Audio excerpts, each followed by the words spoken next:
శాలిమనే మన తూర్పుగోదావరి జిల్లా కాకినాడ ప్రాంతం వెళ్ళాడు. ఒక దైవజనుడికి 2 కుమారులు చనిపోయారు. అవును, గోదావరిలో పడి చనిపోయారు. అక్కడికి వెళ్ళి వాక్యం చెబితే ఆశీర్వదించబడిన వాడు అక్కడికి వెళితే అసమాధానంగా ఉన్న బిడ్డలు కోల్పోయి పేగు కాలిపోయి కన్నీరు మున్నీరు అవుతున్న కుటుంబంలో ఒక దైవ ప్రవక్త ఆశీర్వదించబడిన ఒక దైవజనుడు అడుగు పెట్టగానే ఆ సముద్రం ఉప్పొంగంతా సమానంగా అయిపోయింది. అక్కడ తండ్రి ఏం చెప్పాడు తెలుసా?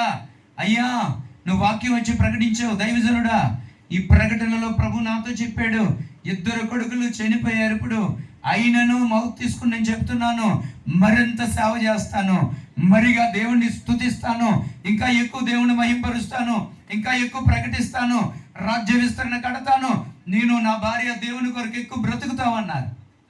ఎందుకు తెలుసా మాట? ఆశీర్వదించబడిన ప్రవక్త వెళ్ళాడు అక్కడికి. నేను ఇప్పుడు నా బిడ్డని మహిమను చేసుకుంటానంటున్నానే,